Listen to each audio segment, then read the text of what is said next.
नमस्कार, आप देख रहे हैं विजन ऑफ पीस। मैं हूं गिरीश मानव। दोस्तों, आज हम आपसे बात करने जा रहे हैं रक्षाबंधन के त्योहार की। भाई बहन के पावन प्रेम का प्रतीक है रक्षाबंधन का त्योहार।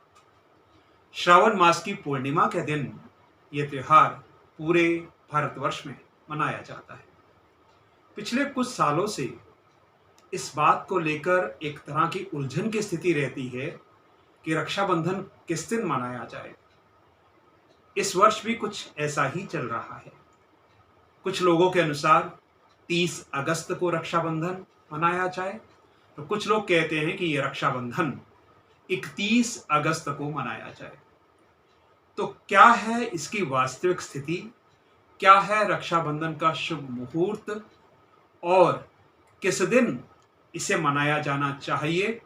किस समय पर बहनें अपनी भाई की कलाई के ऊपर राखी बांधें? ये सारा हम आज के वीडियो में आपको स्पष्ट करने जा रहे हैं। लेकिन ये बात आप तभी पूरी तरह से समझ पाएंगे जब आप अंत तक हमारे साथ बने रहेंगे। इसलिए आपसे अनुरोध है कि आप आखिर तक इस वीडियो को ज़रूर देखें और उसके बाद आपके सामने सारी स्थिति स्पष्ट हो जाएगी। जैसा कि शुरू में मैंने आपको बताया कि रक्षाबंधन श्रावण पूर्णिमा के दिन मनाया जाता है। श्रावण पूर्णिमा इस दिन 30 अगस्त को सुबह 10:58 से शुरू हो जाएगी और ये 31 अगस्त सुबह 7:05 तक रहेगी।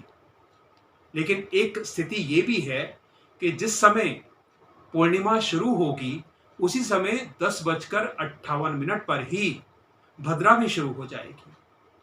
और जैसा कि विद्वान कहते हैं कि भद्रा काल के अंदर कोई शुभ कार्य नहीं किया जाना चाहिए, तो उस समय में क्या रक्षाबंधन मनाना उचित होगा? क्या बहनें अपने भाई की कलाई पर राखी बांधें या फिर इसके लिए वो इंतजार करें? आइए अब आपको हम पूरी स्थिति समझा करके स्पष्ट कर देते हैं। पूर्णिमा तिथि 30 अगस्त को दिन में 10:58 से प्रारंभ होगी और 31 अगस्त को सुबह 7:05 तक रहेगी। इस बीच 30 अगस्त को ही सुबह 10:58 पर ही भद्रा शुरू हो जाएगी और ये उस रात 9:01 तक रहेगी। तो ऐसे में एक स्थिति तो ये हो सकती है कि रात 9:01 के बाद से यानी कि 30 अगस्त को आप राखी बांध सकते हैं। रात 12 बजे तक आप ऐसा कर सकते हैं या फिर दूसरे दिन सूर्य उदय से लेकर के आप 7:05 तक भी राखी का ये पावन त्योहार मना सकते हैं। दूसरी ओर कुछ विद्वान ये कहते हैं कि चौघड़िया मुहूर्त में भी राखी बांधी जा सकती है।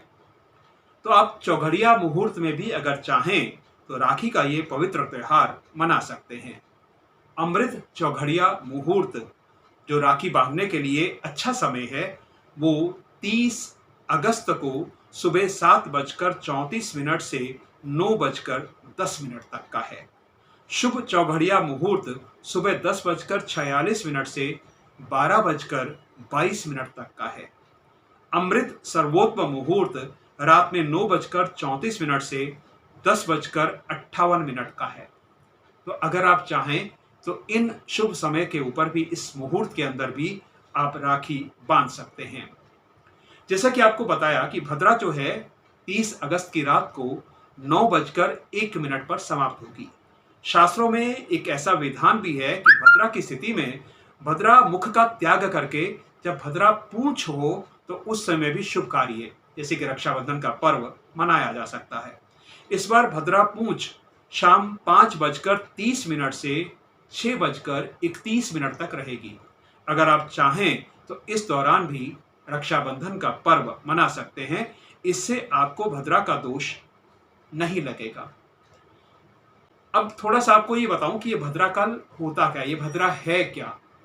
शास्त्रों के अनुसार जो भद्रा है ये सूर्य देव की पुत्री हैं, अर्थात शनिदेव और यमराज की बहन है। वैसे तो भद्रा का अर्थ शुभ होता है, लेकिन ये कठोर स्वभाव की हैं और अपने कठोर स्वभाव के कारण ही इन्हें ऐसा माना जाता है कि इस दौरान कोई शुभ कार्य नहीं किया जाना चाहिए। हालांकि कोई कानून से संबंधित कार्य हो, राजनीति से संबंधित कार्य हो, अदालत से संबंधित कार्य हो, तंत्र विद्या से संबंधित कार्य हो, तो वो इस दौरान अच्छा भी माना जाता है और उसके शुभ फल भी मिलते हैं। लेकिन चूंकि राखी या रक्षाबंधन एक अलग तरह का त्योहार है, तो इसलिए विद्वान ब्राह्मणों के अनुसार इस त्योहार को भद्रा काल में नहीं मनाया जाना चाहिए। अब कुल मिलाकर स्थिति ये बनती है कि अगर आप चौघड़िया मुहूर्त में रक्षाबंधन मनाना चाहें तो जो समय हमने आपको बताए हैं आप उनके अनुसार रक्षाबंधन मना सकते हैं।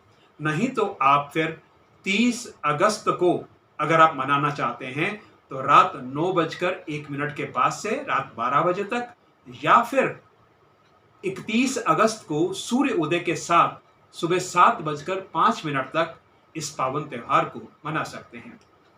वैसे कुछ विद्वान तो ये भी कहते हैं कि अगर अपने इष्ट देव से कृपा प्राप्त कर ली जाए तो फिर किसी भी समय किसी भी त्योहार को उस अवधि के अंदर मनाया जा सकता है जो उस त्योहार की अवधि है।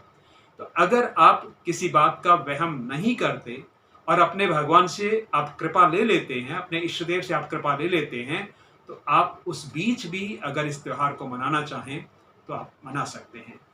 तो मुझे लग रहा है कि अब सारी स्थिति आपके सामने स्पष्ट है। आप रक्षाबंधन का ये पावन त्योहार इस अनुसार मना सकते हैं। तो आप सभी को विजन ऑफ पीस की तरफ से रक्षाबंधन की अग्रिम शुभकामनाएं। धन्यवाद। और आप हमारे इस चैनल को एक बार सब्सक्राइब ज़रूर कर लीजिए और इस वीडियो को ज़्यादा से ज़्यादा साझा करें ताकि भ्रम की स्थिति समाप्त हो सके और सभी को रक्षाबंधन का सही समय पता चल सके। धन्यवाद।